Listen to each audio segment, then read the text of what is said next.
Hello and welcome back to the Quest Me podcast. My name is Josh. I am your forever host and friend, and I am joined today by my other co-hosts Phil and Justin, and we also have special guest Ro from the Scarif Scuttlebutt podcast and the Red 5 Network hanging out today to talk all about the Book of Boba Fett. We are revisiting that. What's the correct word here? Divisive series, I feel like. It was one of those series that you either loved it or you hated it. And I'm excited to go back and watch it again. Not only that, we are also kind of comparing the Book of Boba Fett with the original Resurrection of Boba Fett that comes in the form of Legends. And that was the Mandalorian Armor, which is book one of the Bounty Hunters, right? Bounty Hunters? Bounty Hunter Wars. Bounty Hunter Wars. Bounty Hunter Wars. That's what it is. Jeez, Josh. I know. Which I really enjoyed that series when I first read it, and I enjoyed the book again. And I'm excited to kind of compare because there was some similarities and some differences, and it was good. It was a good time to revisit both of them. So before we get too far, make sure to follow Quest Me on YouTube and Facebook and X, Twitter. Just search for Quest Me Podcast and give us a follow and all that good stuff. And if you want to go back and hear older episodes, you can find us on Spotify, iTunes, and all those good podcast places. Just search Quest Me Podcast and we will be there. So, Phil, how you been?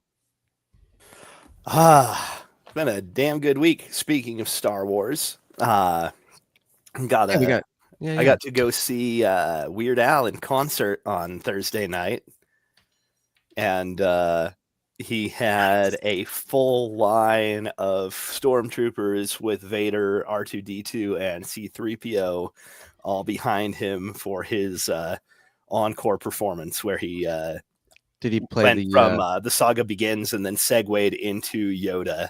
Nice. So, he's pretty like. He gets like the 501st involved in that all the time when all the different cities that he goes it's to. The local 501st people and everybody. Yeah, it's pretty cool. Last time I was at the Fan Expo out there, it used to be the Denver Comic-Con. Yeah. But last time I was there, I talked to the 501st members, and some of them had been on stage with Weird Al. Yeah. Because they were like, one benefit of being in the 501st is you get to go hang out with Weird Al sometimes. Yeah. That's cool. Yeah. No, it was a hell of a show. Nice. Yeah. The Red Rocks too, right? No. He was there earlier this year. He's doing like a 75 city or 75 stop tour. And he actually was here in Colorado Springs at the Ford Amphitheater. Wow. So it was like a 30-minute drive to go see a show instead of a 2.5 hour drive. Whatever. Yeah, no doubt. That's way cool. Heck yeah. Well, it's good to have you back. Good to be here. Yeah, it's been a good time. Justin, how have you been? You know, I've been chilling, just working, living life, hanging out with the family. Nothing Doing cool like Weird Al, but that sounds fucking dope, though. Well, even though you're just chilling, it's still good to have you here, hanging out. And Ro, welcome back. Of course. How have you been the last? You were here like a month ago, so. What did we talk about a month ago? What was it? Probably some nerdy topic. Didn't we watch a show? Peppa Pig. Maybe I'm thinking of Skeleton. When was last? When was the last time we had Ro on? Definitely wasn't a month ago. No, because like our last big thing, we were doing the whole Jedi Academy trilogy. That's true. Yep. So it was before that. Yeah, it would have been before that. Well, we talked about something either cool. way. I'm sure we did. Ahsoka? Yeah, either way, it's good to. No, he was here more recently than that. Yeah. Did you guys do any? We did Skeleton Crew. Skeleton Crew. Yeah. It might have been that. Yeah, it might have been that. Because that's definitely the most recent. But what have you been up to over there in Red 5 land? Nothing. Just living the dream, one podcast at a time, as they say. We just dropped a really great discussion. Brad and I, we've been planning to do this topic. We tried to pick our top 5 most perfect movies. Ooh, and that was very difficult. It took us about a month and a half to kind of get together and then record that episode because our list kept changing. So Of course. With I think artificial intelligence says that there's at least 500,000 movies that have been made ever. So we kind of had to pinpoint 0.001% of those movies to get our top 5. Not difficult. No, just a little bit of like work involved there for sure. Yeah. And just going back through chat, Ro, last time we talked, it was when we were doing the World Between Worlds. Oh, okay. The whole conversation where we were talking about That's Rebels and Ahsoka and the crossover. Cool. That's probably what threw everybody off. Yeah, excellent. Good stuff. Yeah. Well, it's good to have everybody back talking some Star Wars for sure. I'm excited to talk about Book of Boba Fett because I know that Ro has opinions and Justin has opinions, and we all have some opinions about this show. So before we get too far into it, let's have Phil take us to his favorite place. I'm looking for a drink. Where are you going, Master? For a drink? Do you have spiced tea?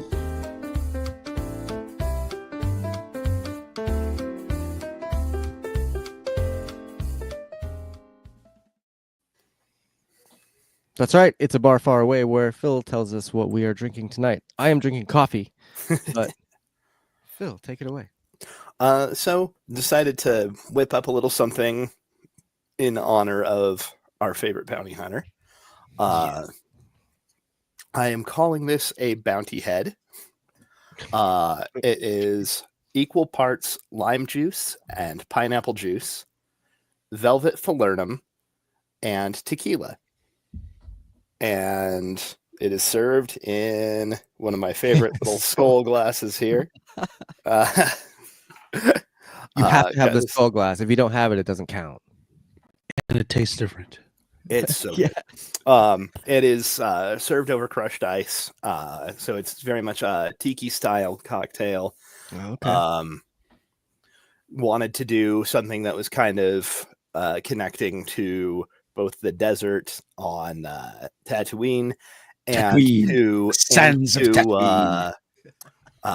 to Tamara Morrison. And so doing something that was kind of the tiki style kind of gives nods to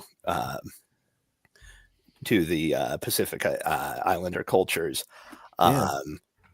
Specifically, also, I will add, I used Terramana Tequila, which is a brand that's actually owned by Dwayne Johnson. Oh, okay. It's a really very flavorful tequila. It has some kind of earthy quality that you don't get in like Jose Cuervo. It definitely rounds out the cocktail a little more. So that's tonight's drink. So we'll have the recipe in the show notes for y'all. But I'm gonna just be sitting here sipping on this for the remainder of the evening. Quick second. What the hell is velvet? Velvet falernum. Okay. Yeah. Okay. Falernum. trying to explain velvet falernum is kind of weird. It's it sounds Star Barbados. Wars. It does. It is kind of a spiced liqueur that is like ginger and lime and a little bit of allspice. So it's like a spicy. Yeah. It's made this specific one is made in Barbados, and it just is a very kind of it has a very syrupy quality, which is where the velvet kind of part of the name comes in. But it's incorporated in a lot of tiki style cocktails. Nice. In place of, or sometimes alongside things like the orgeat almond syrup. Oh, okay. Yeah. Huh. Well, there you go, Justin. Falernum. Yeah. Falernum. Sounds like something from Game of Velvet Thrones. falernum. With you. The falernum sword. I would like the falernum on the rocks. Excellent. Thank you, Phil. And of course, everybody drink responsibly. And don't get too crazy out there. I know it's Sunday. It's the first week of football, and people are crazy, but be responsible. So I have a little bit of news. I found out last week. Did you know that Amon Estefan is a rapper? Our Ezra? Yeah. Our Ezra Bridger? Yeah. Ezra Bridger is our live action Ezra. That's fun. Yeah, he goes by the name Dragon Wolf, spelled with a W. I think everybody's Wolf. I think everybody's a rapper now. Isn't Brody from Rogue One? He's he's been a rapper for years now. Is he? Yeah. I didn't know that. But yeah, he popped up on my Instagram and like he was rapping in his car and I was like, oh, that's kind of nerdy. And then I did a little more digging and he's got like a whole Spotify page and stuff with all sorts of different tunes and whatever. He's not too bad. So I thought that was pretty interesting. But go check out Dragon Wolf. I'll have a link in the show notes. So go check that out. Ro, you're right. Bodhi, Riz Ahmed is also a rapper. Well, with the name Riz, of course. It's fitting. The other bit of news is that Starfighter started filming. I think we had just discussed that Matt Smith was going to be the villain in Starfighter alongside Ryan Gosling. And Ro actually had posted a question on the Zwitters. And it was, let me see if I can remember it correctly, but it was, if you could give any like Star Wars filmmaker a piece of advice, what would it be? Is that about what that question was, Ro? Actually, it was the director and writer of the new trilogy. Or no, it was the director writer of the Starfighter movie, Sean Levy. If you can talk to him about his new movie, what would you tell him? And I really liked that question, so I wanted to ask you guys that question and see what you would say. Phil, do you have anything for that, or even Justin? It's a good question. I would say play the original X-Wing and TIE Fighter. Right. And that's not saying a lot. It's just more of the visuals, but just play that shit and I'd be happy. I kind of love that. Get us, kind of that arcade feel to when we're inside the cockpits. I would recommend talking to like actual pilots. Oh, like Tom Cruise, like in Danger Zone. Like Tom Cruise, the actual pilot. Like actually like consult with, real like fighter pilots. Just to kind of get an idea of what like a realistic banter kind of things would be, how the vibe of like a squadron would be. Yeah, like the Blue Angels or whatnot, because there hasn't been a fight in the skies with America in a long time. It's true. I mean, you're still out there. You're still training together. You're still going through this process. So definitely go to Chicago and watch the air show that happens like every other week. Over the lake. That's pretty cool. Happened middle of August here. Yeah, that sounds always all right. Yeah, it's always a cool sight. It is. I was at fortunate enough when I went out there a couple years ago. We went out there for a concert, and it just so happened to be that same weekend. That's cool. It was really fun. We stayed at like the hotel that's right off the lake right there, and so we were woken up by jets. Yeah. But it was pretty cool. Yeah. I like those. I would also say talk to other people that have been involved in Star Wars and get their advice. Oh yeah, no, I think that's going to be a given. And I mean, like, talk to like the girl that played Rose and get her opinion, and talk to, Ryan Johnson and figure out like, hey, if you could go back and maybe like do things different, what would you have done? You know what I mean? Like, get some of the get some of the advice. He's too much of a prick. Yeah, probably. Knives Out is too good. But banned in my household. I don't know. I feel like I like Sean Levy and like the movies that he's done. You know, Deadpool is great, and he just had something else that he did recently that was really good too. And I just say, you know, stick to your guns. If you have a story that you think is really good, stick to your guns. Like don't let a bunch of things get into your head. You know.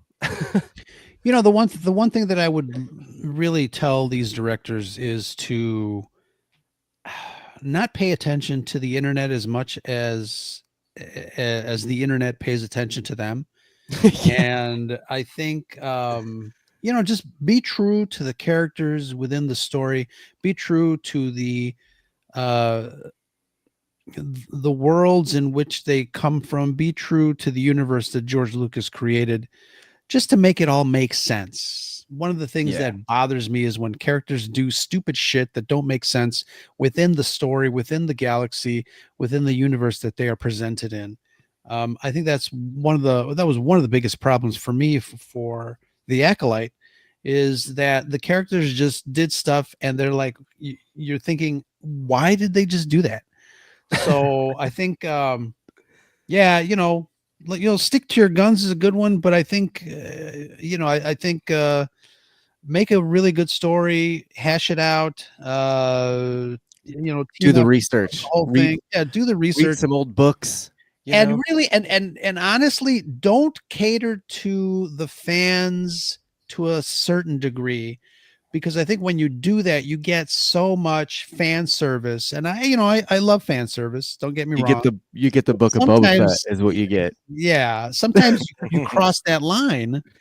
And then everything is like an eye roll moment. I'm like, just do a good story and the audience will find it.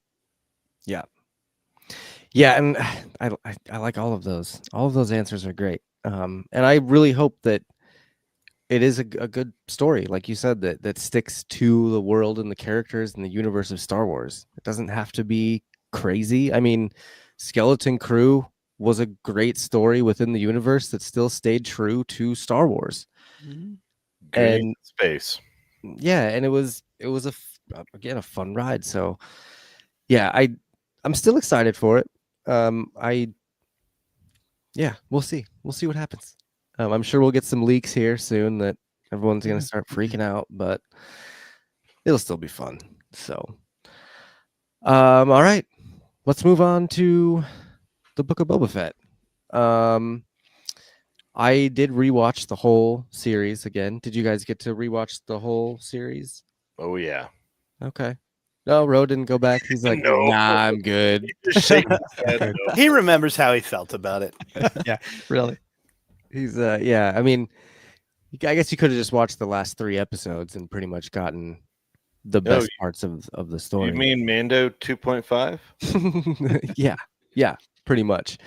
So I want to ask, like, do you guys remember your excitement level leading up to Boba Fett? Oh yeah. Yeah. And I mean, they gave us that the prologue at the end of what, second season, or which season of Mando did they give us the prologue where the second one where he's sitting on Jabba's throne, or he goes he goes in, kills Bib Fortuna, sits on the throne, and we're like, yeah, that's what we want. Yeah. And then we didn't get that. And then it turned into something a little different, I feel like. With that excitement level, Phil, by the end of it, were you still that excited about Boba Fett? I was happy to see we were doing more just connecting to his story. It did not.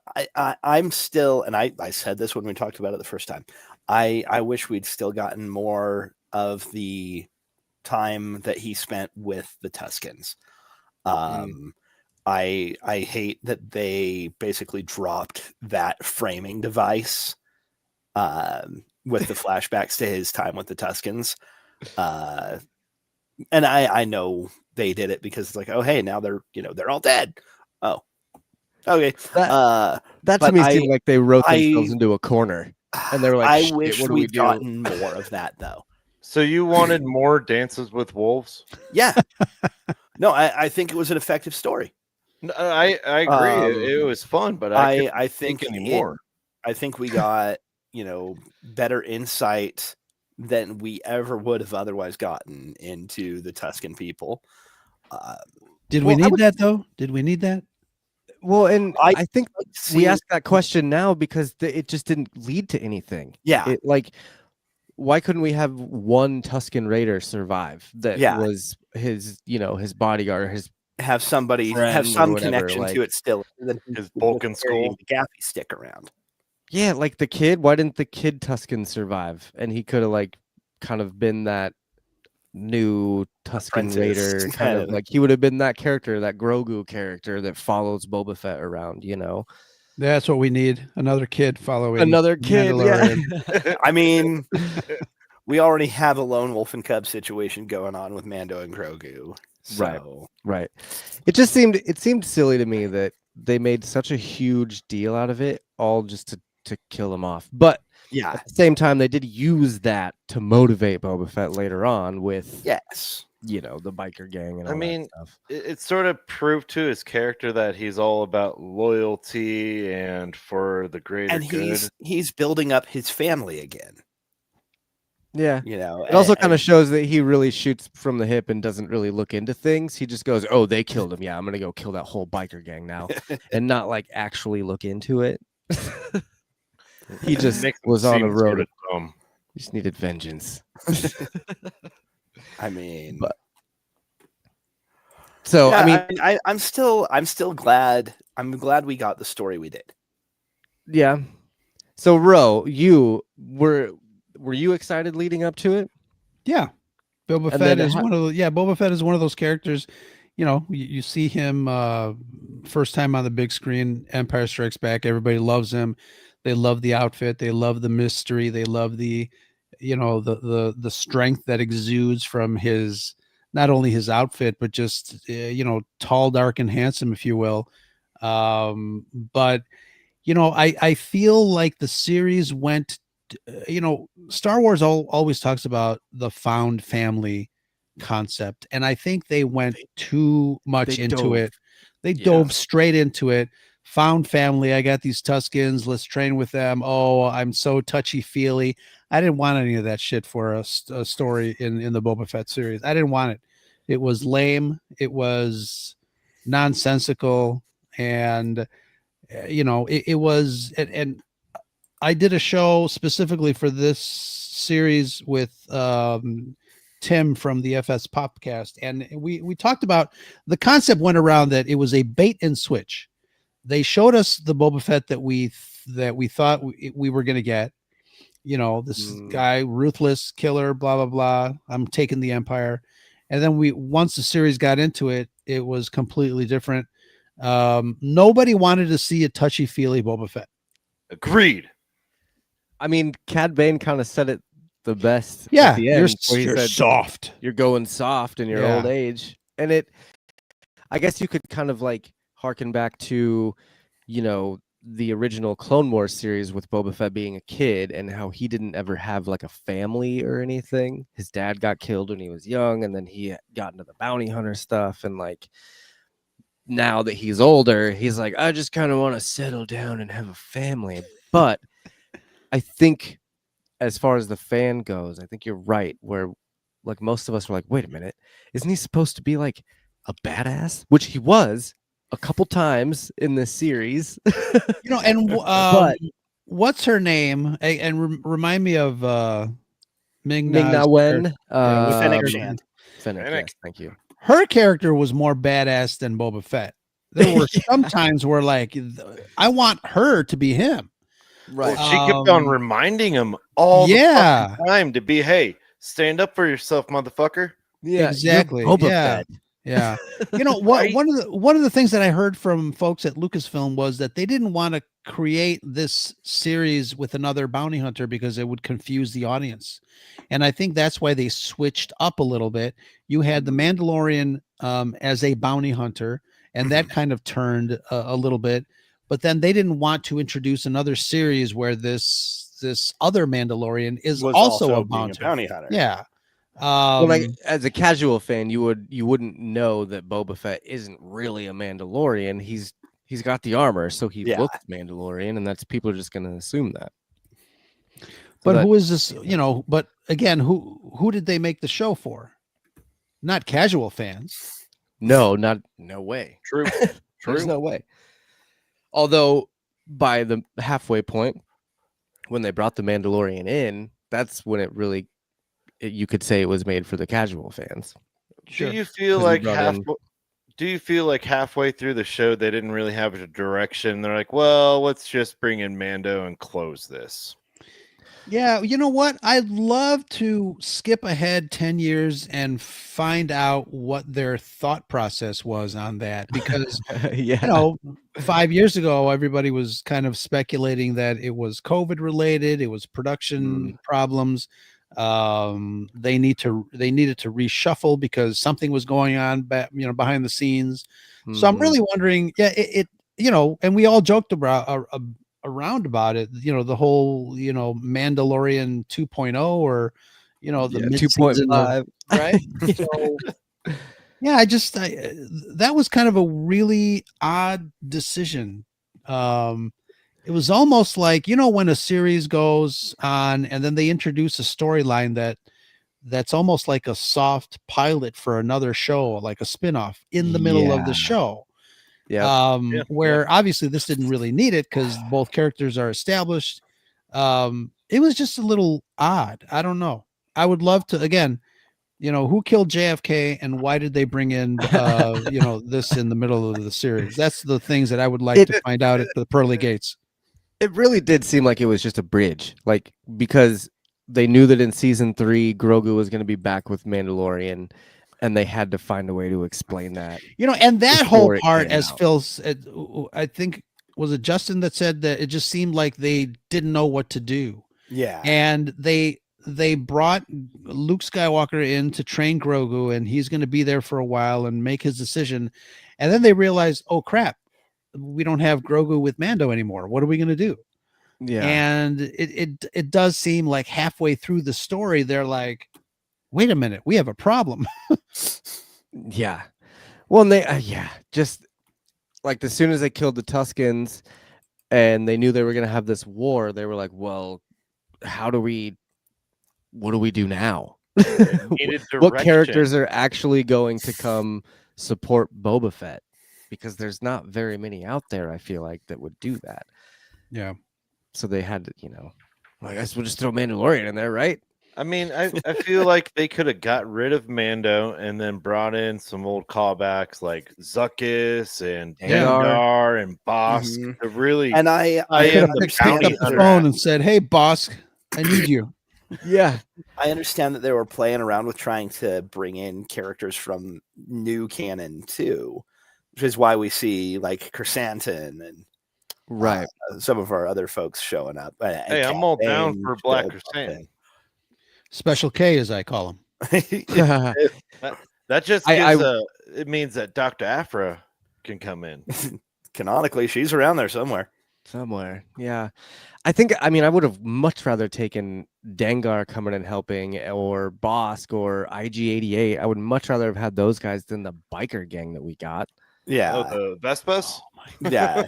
But dude, we already did an IG droid in Mando. So, I mean, that's fine. Okay, so there's like 8 other people in that. No, I know. I'm just saying, with other stuff other notes they'd already hit.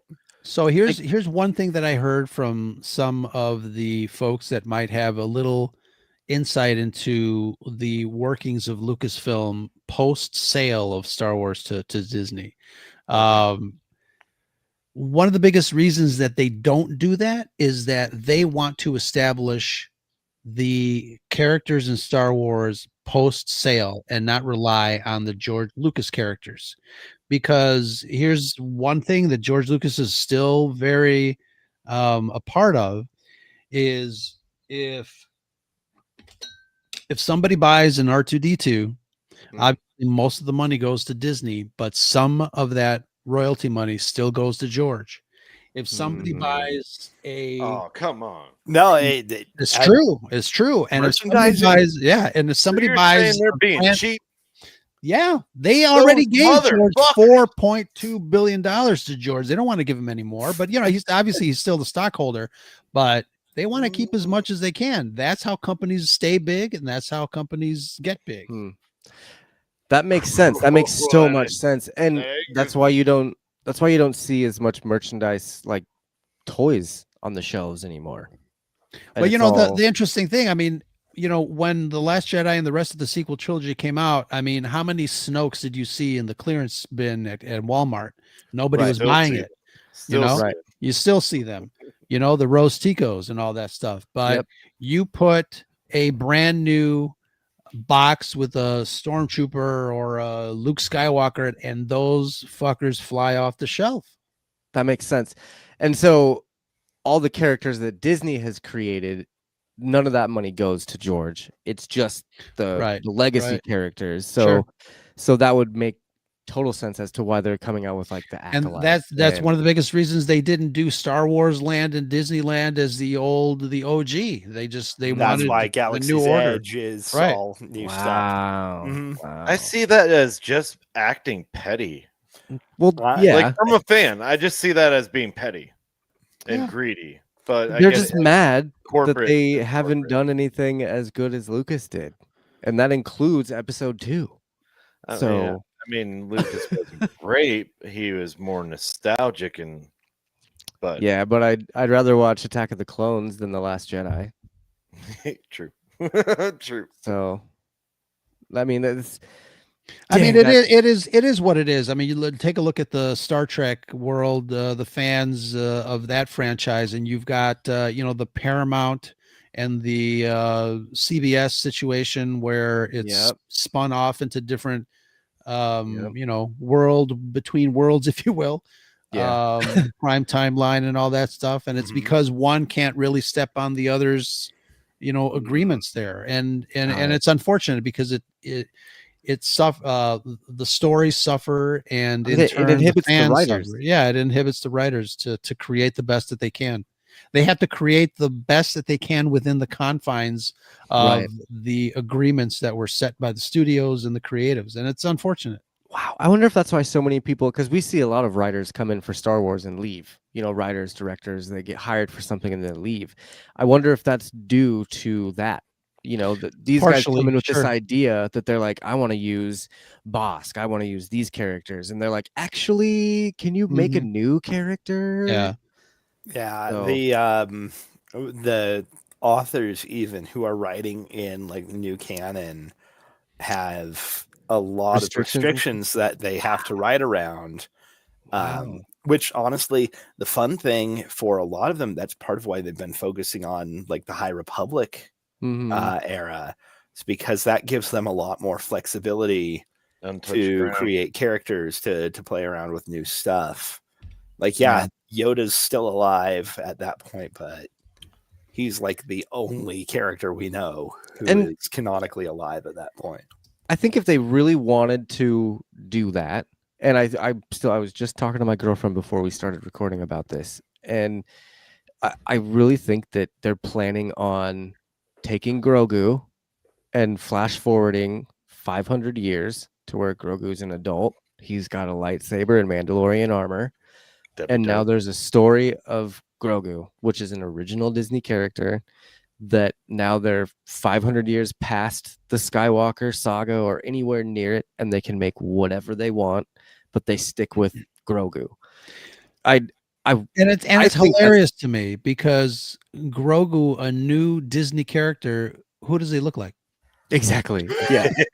Exactly. He is Baby Yoda, young and cute. Yeah, I bet Disney was visually distinct. I bet Disney was so pissed when everyone was like, "It's Baby Yoda." They're like, "No, it's the child."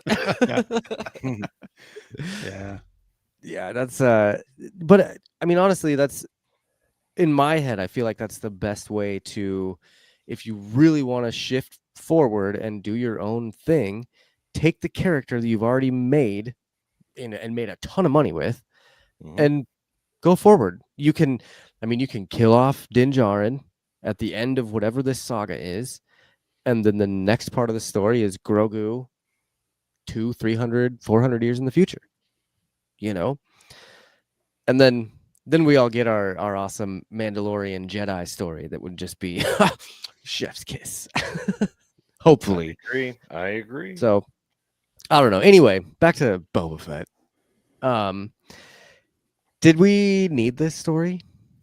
Do you think? After watching it now and seeing Boba Fett and how they used the character and all the other stuff they did we need this story? Justin, let's start with you. Nope. I think Rose said it best. It was overdone fan service, and to the worst part of it. Like, don't get me wrong. After reading the first part of the Mandalorian Wars, I thought, Bounty Hunter Wars, if they involved aspects of that, like they did with Thrawn, and add a little EU to it, that would have been great. That would have satisfied both ends. But this was totally unnecessary. I don't see how this is going to tie into the future of Star Wars. Rather than we all love Boba Fett. He's a badass, and this didn't really portray that so much. Ro, what about you? Did we need it? Not in this fashion. I think, I'm always excited to see new Star Wars until I'm not, but I think, I think they took a wrong turn in Albuquerque. Nice. Good reference there. That was brilliant. Yeah, I think, Phil, do you think this would have worked a little bit better as just a Mando miniseries, like a 2.5? I think it could have been. I think the important elements of it could have been incorporated into Mandalorian. Yeah. I get that they had time and were like, hey, we can shoot this and have this for this content for this time slot. We'll drop it in December. We'll do like a holiday kind of release for it. We'll do I'm sure that there were lots of reasons for it. It's not the Boba Fett story I wanted. I will agree there. It is not the Boba Fett story I wanted. I did enjoy it for what it was. And honestly, I was kind of disappointed when it swung back to focusing back on Din.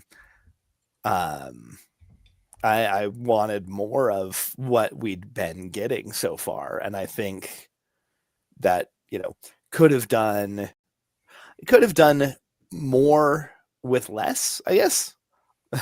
More focus on Boba, but maybe done it in a shorter series and done more of the kind of crossover elements, bringing in Cad Bane and Chrysanthemum and everybody else. Still could have been done, but done in Mandalorian rather than here.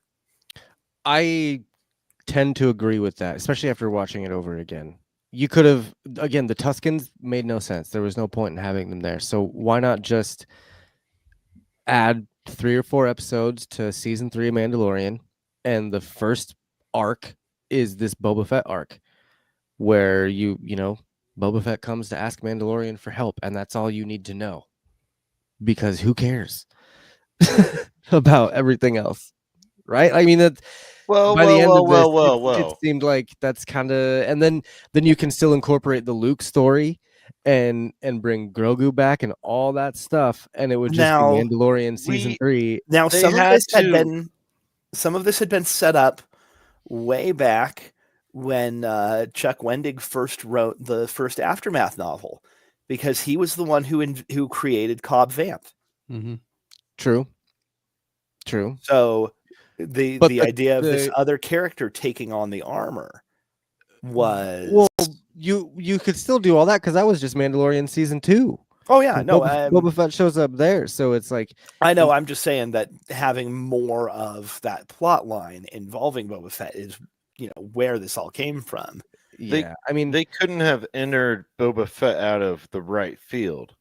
I always used to talk They shit did, to you, though. Josh. I What do you always used mean? to talk shit to you. I'm like, Boba Fett's dead, man. He fell down the Sarlacc. And you're like, no, he crawls out, man. He crawls out. I'm like, no, he's fucking dead. And then you like And then pop lo and fast behold, forward to Boba Fett out, and you're like, oh, I told you what. I need a little explanation for it. but no, you don't, because The it's Boba fuck I Fett. do. But it's The Boba fuck Fett. I do. Did you need explanation for Boba Fett back in Empire Strikes Back, or did you just know that he was a badass immediately? Shut the fuck up. But You're right. Okay.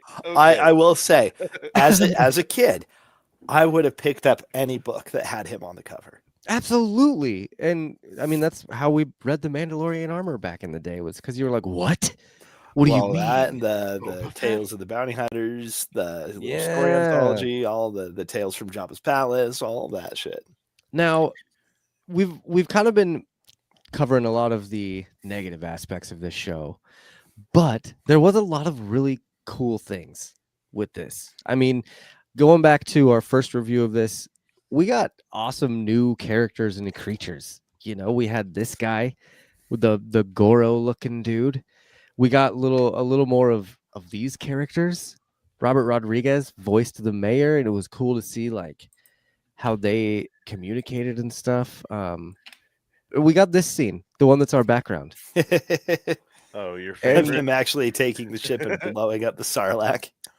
Yeah, so like we got a lot of really It cool gave us stuff the with this. second time of our favorite sound, though. Yeah. Right. Yep. And this is also the series where our segment comes from. The killer scene and Tusken Raider both come from this.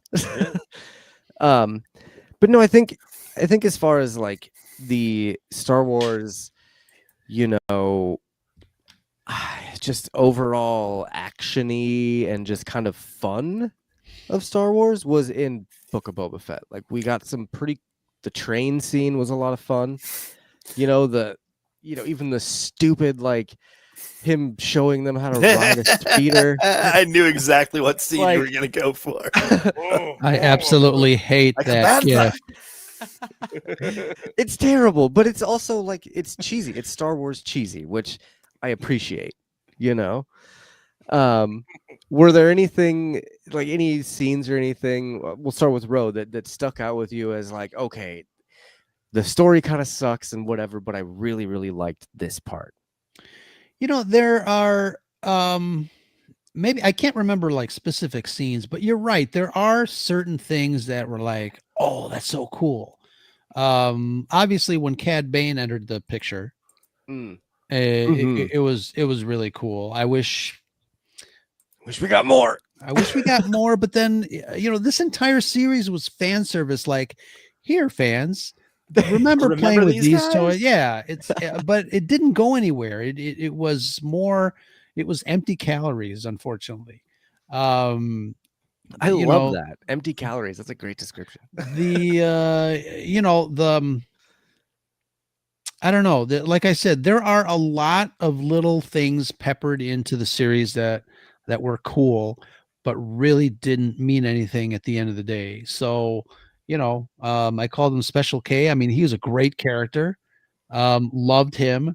Garza Whip. Mm-hmm. Can I say Garza was great. Can I say amen? Oh yeah. You know, Fennec Shan, I mean, she is the actress Ming Na is superb in 99.987 things she's in. So we get to see really Mulan and Moana's dad go on an adventure together. Yeah. Yes. But again, like I said, it was like a lot of cool little things that didn't really tie into the bigger picture of why it is that they made this series. I think they made this series just to say, hey, remember these toys you used to play with? Yeah, I'm gonna show them to you in live action. I mean, you know, it was cool to see him riding the Rancor, but when he goes back to the garage to to go get something to help them destroy those large droidekas. Why didn't he get his ship? His ship is like right there. Yeah. Fair point. Yeah, it's again, just decisions that didn't make sense. Yeah. Justin, what about you? What was one of the standout scenes that you could forget about everything else? Honestly, we just touched on it, the Rancor riding. Yeah. I seriously thought that was the coolest thing ever. And then the catch line of where he said, I've ridden bigger. The whole callback to the mythosaur in the old cartoon of when he was introduced. I thought that was That's great. still It was a hilarious. nice little salt on there. Right. But there's a lot of little things like that I really appreciate. But overall, I mean, I liked it, but there's so many aspects that I didn't like as well. Yeah. Of course. Because, and again, this is all because it's Boba Fett. And all of us love Boba Fett. And it kind of just didn't end up being what we thought it was going to be. Phil, what was a standout scene for you? I loved the whole train chase sequence. I thought that was ridiculously fun with the Tuskens taking on the Pikes. Yeah. And by the way, these intergalactic crime lords, why are they taking public transportation when they get to the planet? Don't they have their own ships? What the hell? I always read it as that it was like run by them. That it was like I honestly always thought of it as like what's the word? Like they hired a mafia train, kind of thing. basically. Oh, like you for going on a safari. Charter. Thank you. That's the word. Yeah, they basically like chartered this train to go out and go do whatever they were doing. That was just how it always kind of read to me. Not that this was like a train that would go back and forth between these two cities every day. yeah. But I mean, that's a stretch. Yeah, maybe so. Kaiser here says, sadly typical of Disney Star Wars as a whole. I would assume he's talking about just the disappointment. Yeah. There's a small list that we can apply that to. Yeah.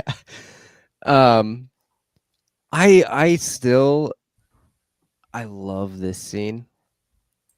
Just yes. the fan service of the Beggar's Canyon with the Naboo Starfighter was just glorious for me. Yeah, we got some nice callbacks to episode 1 of all things. Yeah. Yeah. I did like the cops in space too, pulling Mando over, being like, "Can we see your license and registration?" And he's like, "Nah." Wow. Punch it. So again, there were some fun things with this.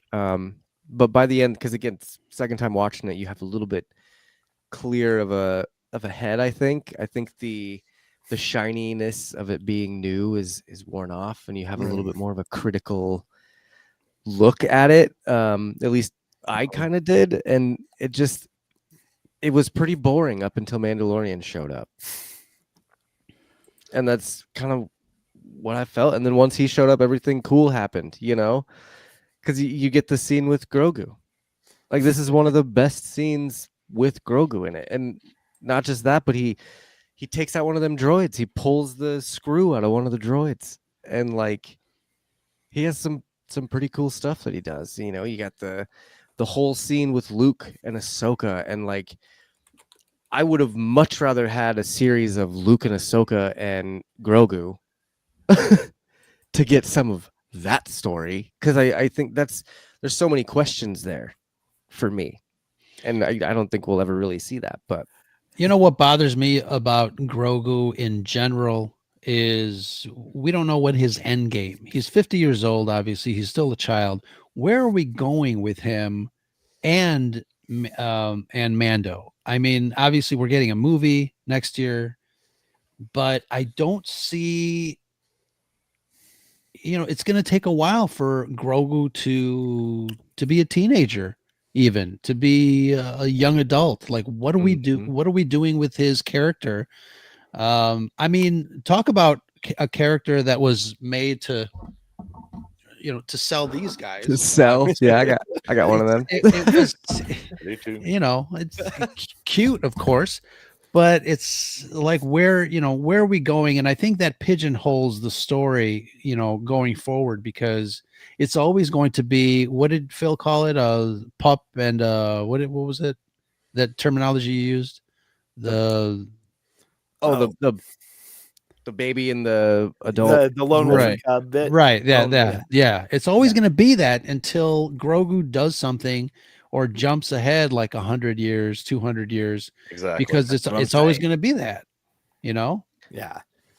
And that's, again, I think this whole Thrawn trilogy or Thrawn series that they're doing, the story, it's going to end with Din Djarin dying somehow, some way, and then Yeah, probably. I think the only way that they break Grogu off is by killing off these characters that we have right now. Wow.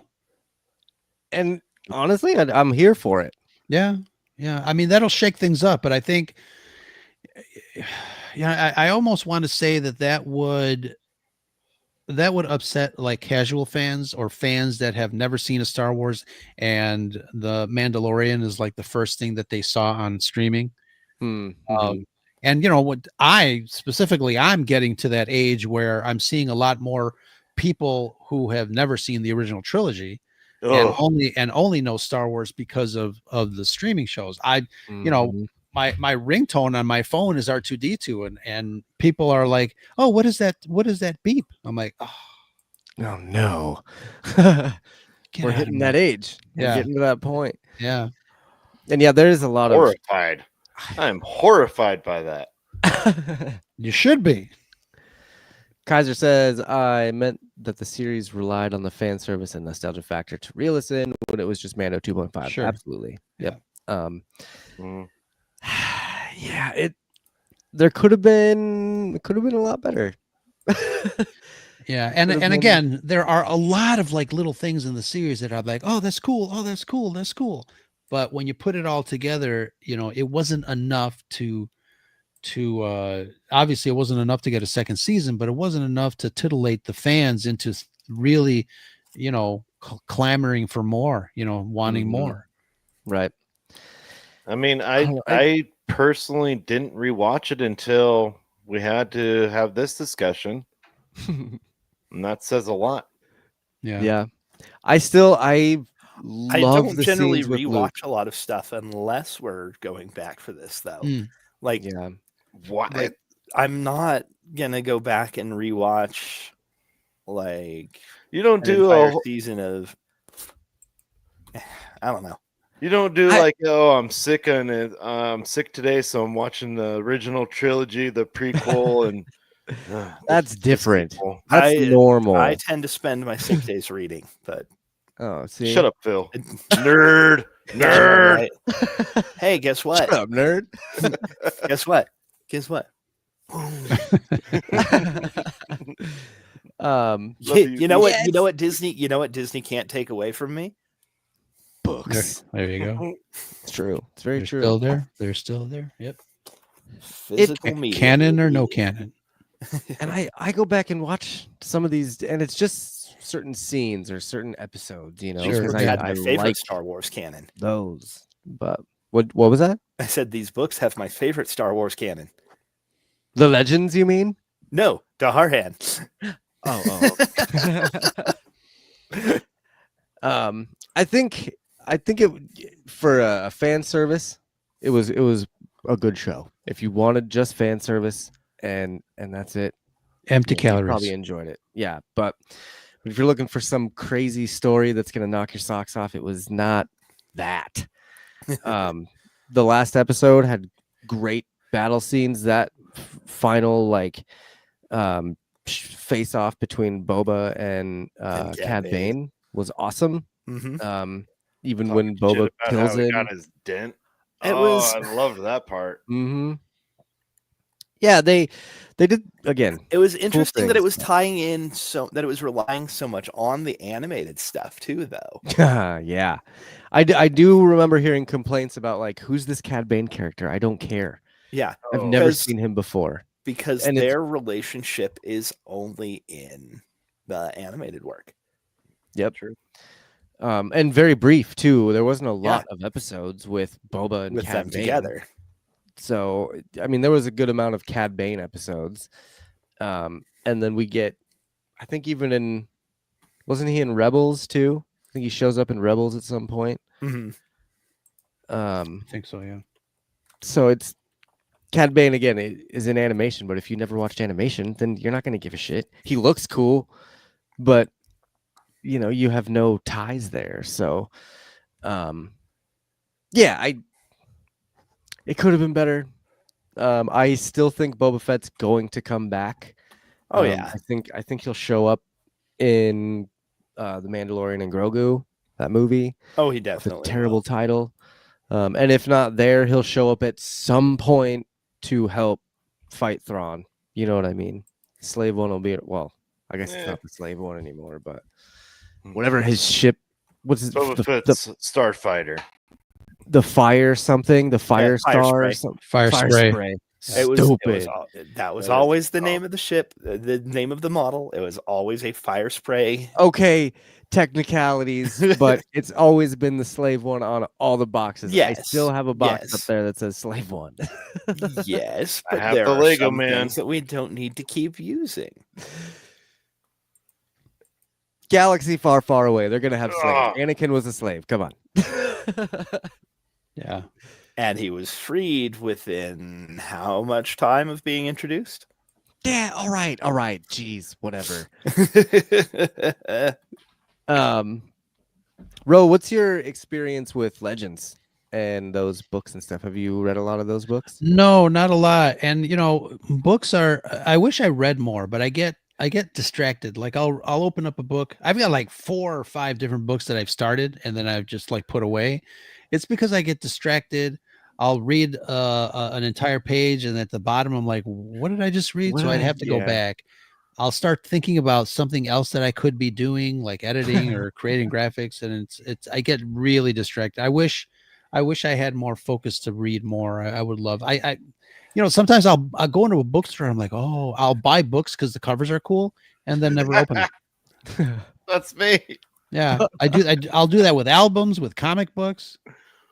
Yeah, and then just sit there. So didn't read a lot of Legends then. No, not a lot. No. Have you tried audiobooks? Yeah, I do a lot of audiobooks because I do a lot of driving when I'm at work. So, to and fro. That has been my biggest saving grace for books lately is the audiobooks. But most of the books that we've reviewed, I have read in the past. One of them being The Mandalorian Armor, which is kind of what we're kind of reading that series. So next episode we'll finish this talk of the Bounty Hunter Wars with the final 2 books. I think it was Slave Ship and Hard Merchandise. Hard Merchandise. But the first one is called The Mandalorian Armor, and it is the original story of Boba Fett surviving the Sarlacc pit. And it is much different than the way they do it in the Book of Boba Fett. It is.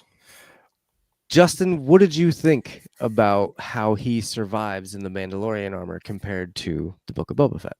I feel like it's more realistic. Everyone has a grudge against Boba Fett since he's the top leading bounty hunter in the galaxy, and how he miraculously survives, and Dengar saves them, but literally throws them under the bus all at once. And the evolution of that it feels more realistic and is a lot more entertaining to witness. But at the same time, the shit's fucking slow. slow. Well, because again, the marketing strategy at the time was to create trilogies. Because that is what Star Wars did. So I can't argue that. everything was a trilogy. Everything was a trilogy. I would agree the first book is a little bit slow, but it is a huge setup for the next 2 books that have a lot of Prince Shizor, a lot more Vader, a lot more Bounty Hunter Guild, like a lot of Bosk, so much Bosk. yes, so much Bosk. Kuda.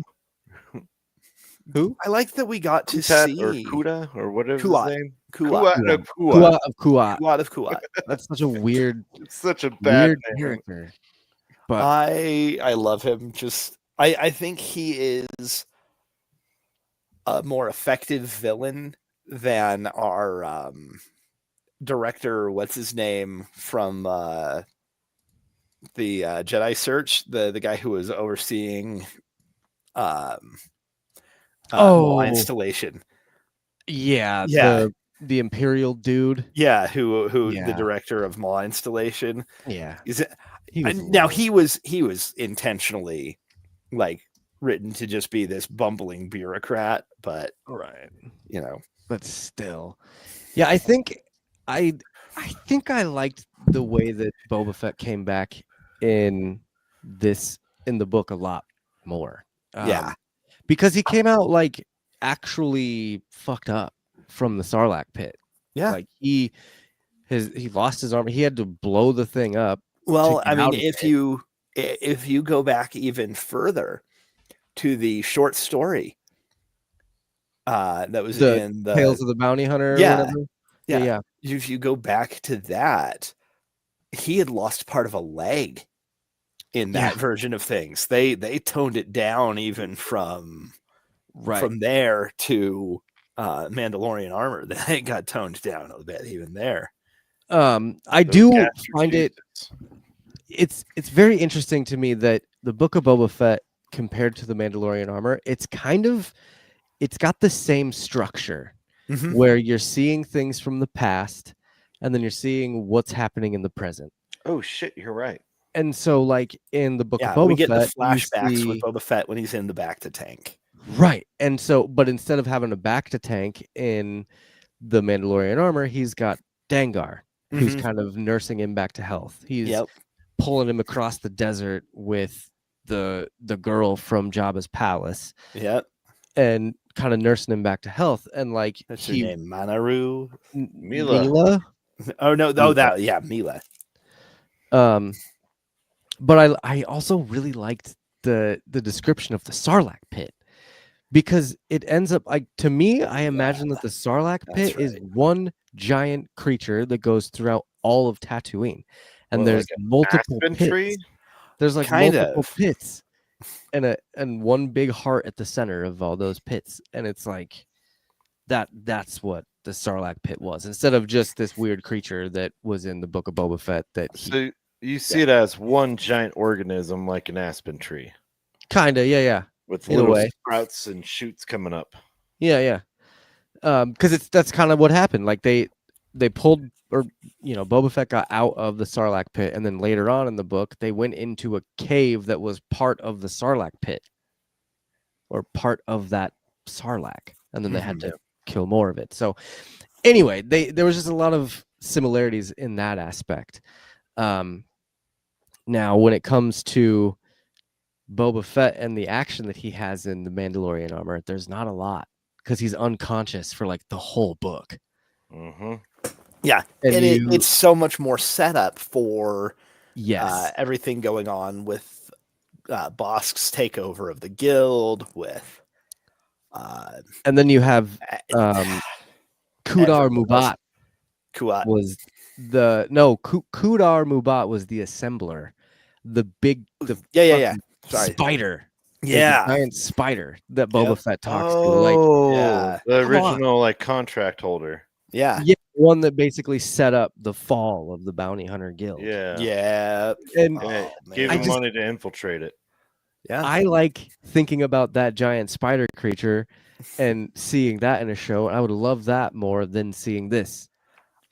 I don't know. That's okay. Fucking cool. That was that was a homage to the pioneer, the pioneer of stop motion cinema, Ray Harryhausen. Yes, Ray Harryhausen. Yeah. Oh, okay. Yeah. Yeah. Again, more fan service. It's cool to see. But yeah, it seemed like a little bit that the book had a couple more creatures that might have, I don't know, that seemed just a little bit more fleshed out. The spider guy, I just pictured Admiral Trench in my head from Skeleton Crew. Yeah. Sure. But yeah, and you're very right, Justin. It is a slow read for the first book, but I think you're gonna enjoy the last two of these because I hope by the end of this one, Boba Fett is back, and he's kind of like ready to do what he's got to do. I hope he's the Boba Fett that I imagine, who's just fuck you guys, I'm out for me. He is. Like he really is. I think he's got a little bit of a soft spot for Neela by the end of the books or whatever, but like he doesn't care. Great. By the time he's back to like full strength and stuff and like flying around the galaxy again, you're like, oh yeah, that's the Boba Fett that we want. So, but what were your thoughts on the book, Justin? Like all the way through, I'll ask, like, what would you rate the first book? My first thought is I fucking knew that he disintegrated Aunt Beru and Uncle the Owen. Skywalker family. Oh yeah, I fucking knew it. I fucking knew it. They and did just to hear that, like, confirm, really, they didn't say right. it, but it, like, he has the imagery in his database that Bosk broke into and saw. I'm like, yeah, I fucking knew it. Saw him burning that's right. Yep. I forgot that they actually confirmed that in this book as to why their bodies were burned. Yeah. Oh, they were just charred and crispy. I'm like, yeah, that's Boba. And then to see Vader said no disintegrations. Yeah, like there was a connection there. Either way, I am enjoying the setup. I don't like how it's a slow burn though. Okay. The back and forth was a little bit confusing to me. Now that you guys told me just wait, and I'm like, okay, I'm seeing why it's going back and forth to set up the plot and the reasons behind the actions. But I'm really excited for the second one. Hopefully, it's going to be more action packed. And then I believe they kind of the best. I think they go away from that back and forth in the timeline thing. Yeah, they don't do it as much moving forward. The books made me realize that Bosk needs to fucking die. And I think Boba's going to kill him. I mean, that's kind of what it's leading up to, right? Exactly. I feel like. What would you rate it if you had to rate it out of 10? Comparatively to the Jedi Academy, fuck. I wouldn't even say comparing it to Jedi Academy. It's not really fair to. Yeah, it's not really fair to pit that against them. 6.5 if you're a Star Wars fan. 7. Okay. But I haven't finished the trilogy, so I think that's that's I really I thought it was going to be fun to kind of look at both of them, Book of Boba Fett and Mandalorian Armor at the same time, because the parallels are fun. They really are. Close. It seemed like they used some of the plot points from Mandalorian Armor for the Book of Boba Fett, but just took it in a different direction. So, Phil, did you get to reread it? I did. Get to reread it? Yeah. What are your thoughts this time through now? I think it still holds up really well, honestly. Like just in the old canon side of things, I think it holds up really well. I trying to remember, did Jeter do anything other than this trilogy for Star Wars? I think he did some Young Jedi Academy, maybe. But I am not entirely sure. I don't know that he did. I think this was it as far as the Star Wars stuff. Okay. He didn't do any. It was only those 3. Wow. Okay. Yeah. Which is honestly too bad. I kind of wish we'd gotten more from him. Yeah. Because I honestly really liked his writing style. I think it definitely brought kind of like a easy to get through. It also has kind of a grittier quality to it than a lot of other Star Wars stuff does. And I think maybe that's why why he wasn't doing anything else Star Wars wise. Could be, yeah. I mean, the setup with Bosk and his dad when Bosk actually does what he does was brilliant. That was to be expected. Yeah, of course, but it was the way that it all happened. You're like, oh, okay, cool. Yeah, this is gonna be great. Those Trandoshans are crazy. I want more Trandoshans in Star Wars. Like, Book of Boba Fett had a lot of them, but I want like a good story showing them literally eating people. Now, relating this material, I would suggest that Ro, you would like it if you got through the book. Yeah, I think you'd enjoy the story. Okay, yeah, I'll look it up. It would probably ease the Book of Boba Fett a little bit more for you. You could just kind of forget about it and be like, you know what, the Mandalorian armor. This is my canon. That's my Boba Fett story. These all came out within a year too. Right before episode 1, actually. Yep. And there's 2 of them came out in 98, and then the last one came out in 99, which is basically right before Mandalorian. Or not Mandalorian, sorry, episode 1. Episode 1.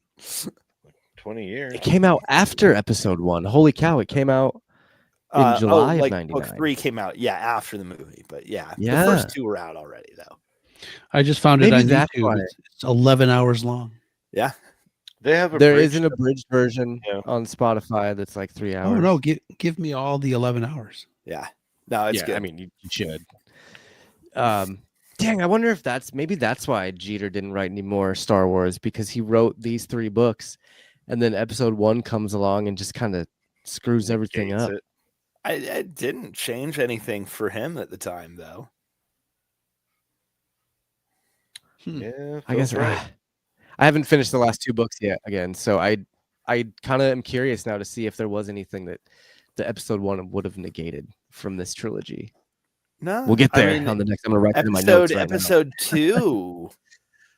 Episode 2 might have tweaked some things just because of explaining a little more of Boba's backstory, and maybe that's what they're like. They're like, you could write some more Star Wars books, but this is what's gonna happen with Boba Fett, and he's like, oh, screw you. I'm honestly now very curious if he was ever approached for more, or how that deal ended up going down. Do some networking, Josh. Do some networking. Okay. He was told that Boba Fett was going to befriend some Tuskens and smoke a peace pipe with them. And he's like, not my Boba Fett. I'll take a pass. In the year 2000, he's like, # nope.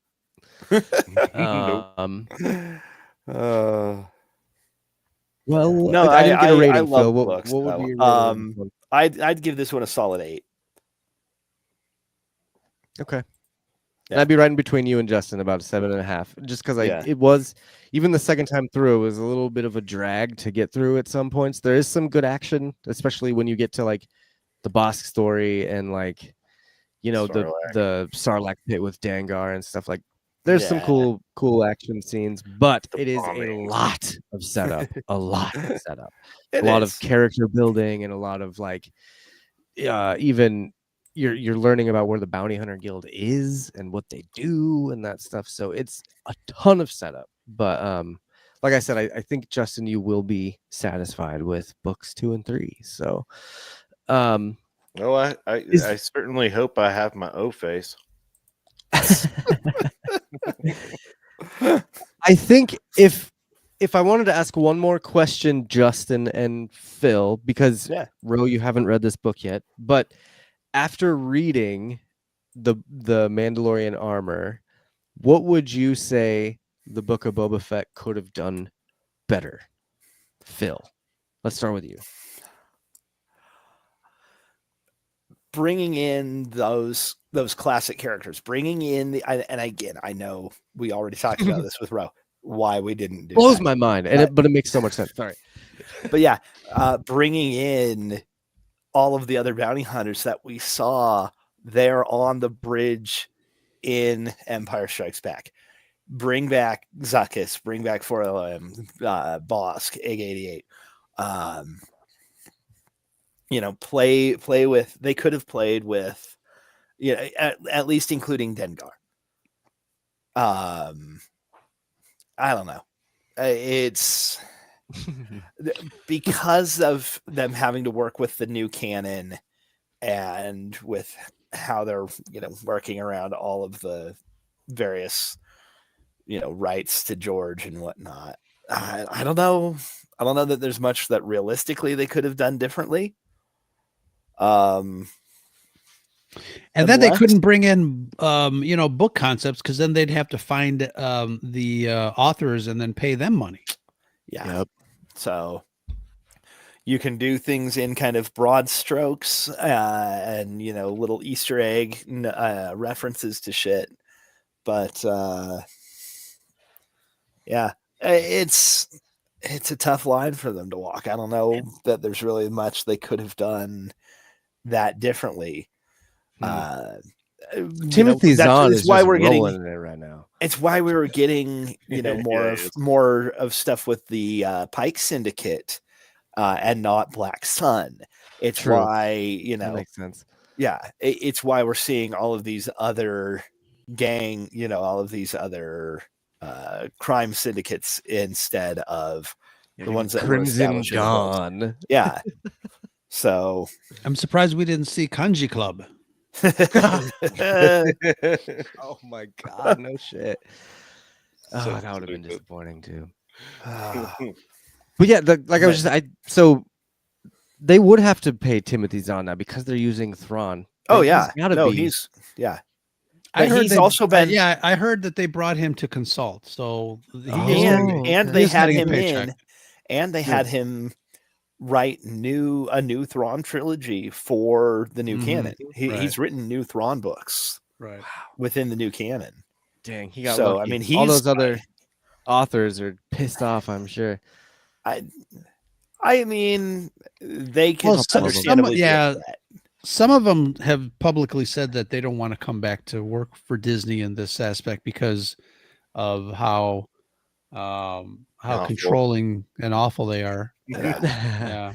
How they're changing everything. They're just trying to erase everything that happened before. I think that the fans won't allow that to happen though. Especially like the Legends fans and stuff like that. I don't think they'll let Disney destroy Legends anytime. Use it as a blueprint. Don't copy it, but guide it. I feel like I think they're doing Ahsoka that was now. doing very well. I think that was something that Ahsoka did well. Well, I think they're using some of those Legends books now as a blueprint because I think they're realizing that, if we do this, then the fans will come in. I mean, look at the whole Thrawn thing. People, I mean, Awesome we're ecstatic to see him come in to live action and to have this like mysterious backstories going on with, like in season 3 of Mandalorian, you had the Shadow Council that like talked about Thrawn and his return and all that stuff. And like those hardcore Legends fans are satisfied now. They're like, okay, thank you. Yeah, because we're seeing, wanted. Leon and some of the other guys being right. That's like what we involved kind in of grew up on. Like after, before episode 1 and stuff, like even as an 8-year-old, 9-year-old, I was reading the Thrawn books because it's like, dude, that's all we had. And it was great.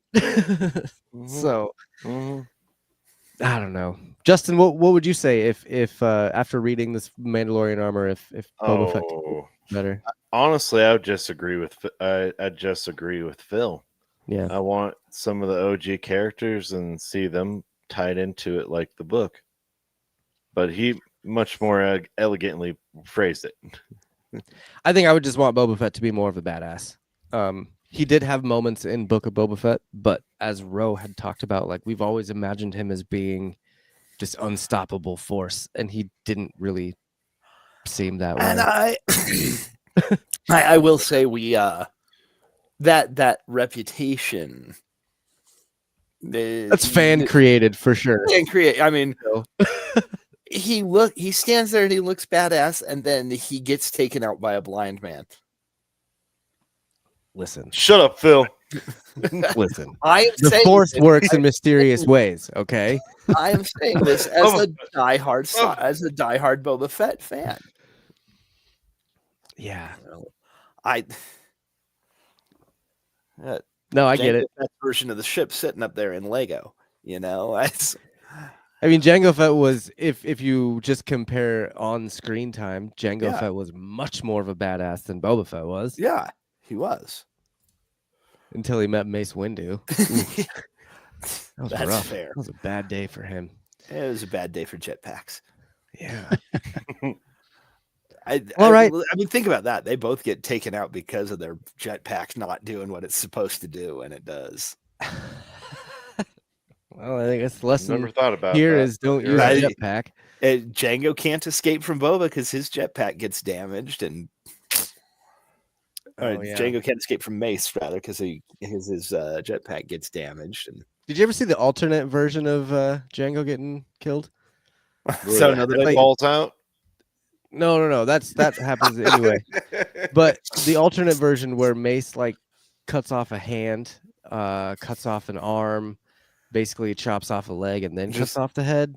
Ugh. You ever see that one? It's pretty cool. It was like I don't know. It might be on animation. the DVD. See, I was thinking of the head falling out of the helmet and bouncing around. Dude, if you slow it down, the head falls out of the helmet. You see the No. shadow of it. Do it. Go on Disney Plus right now after this show. Go to episode do it 2 tomorrow. Do it. Do it. I got to study tomorrow. So I think that's about it for this week's episode. I think we got a lot of good talking. We have kind of come to the consensus that Boba Fett was fun, but maybe not the best story. Yeah. If you're a diehard fan and you love nostalgia when it comes to Star Wars and fan service, then you'll probably like Boba Fett. If you're going into it looking for an Andor-like story, you're gonna be disappointed. And you know what? I don't think we were looking for an Andor type story for sure, but I think a lot of fans were looking for a story that involved a character that they've loved for a really, really long time since The Empire Strikes Back. Yeah. And I think we, like Phil said, I mean, a lot of it is, was created in the minds of the fans for sure. But, Disney could have done and turned things around by giving us what we thought of to begin with instead of what we got. Maybe do a little bit of research with some fans, ask 100 people that are diehard Star Wars fans. What do you think of Boba Fett? Instead of going, yeah, I mean, he's a family man at the end of the day. What do they call that? Audience participation? Market research. There it is. Market research. Thank you.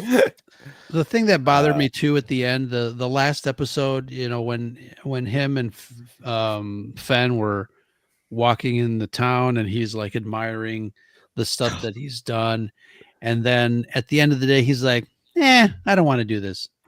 Yeah. Why did we watch the show? Yeah.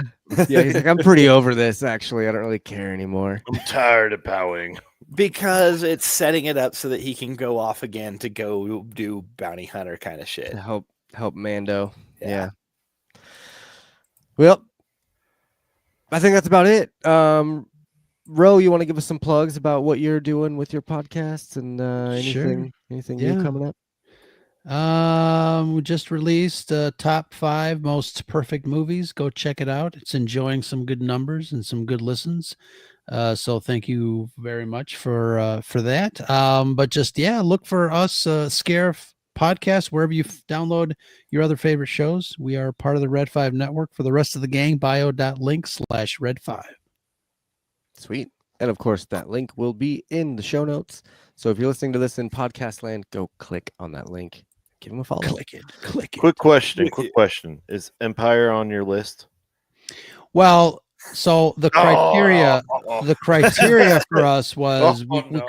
couldn't put any of the Star Wars movies, but if we did, Empire and Rogue One for me are some of the perfect Star Wars movies. So yeah. No, Okay. all right. All right, I that's fair. accept. With that, that's going to do it for us this week. Make sure to follow us on all your social medias and give us a share and all that stuff. Tell your friends.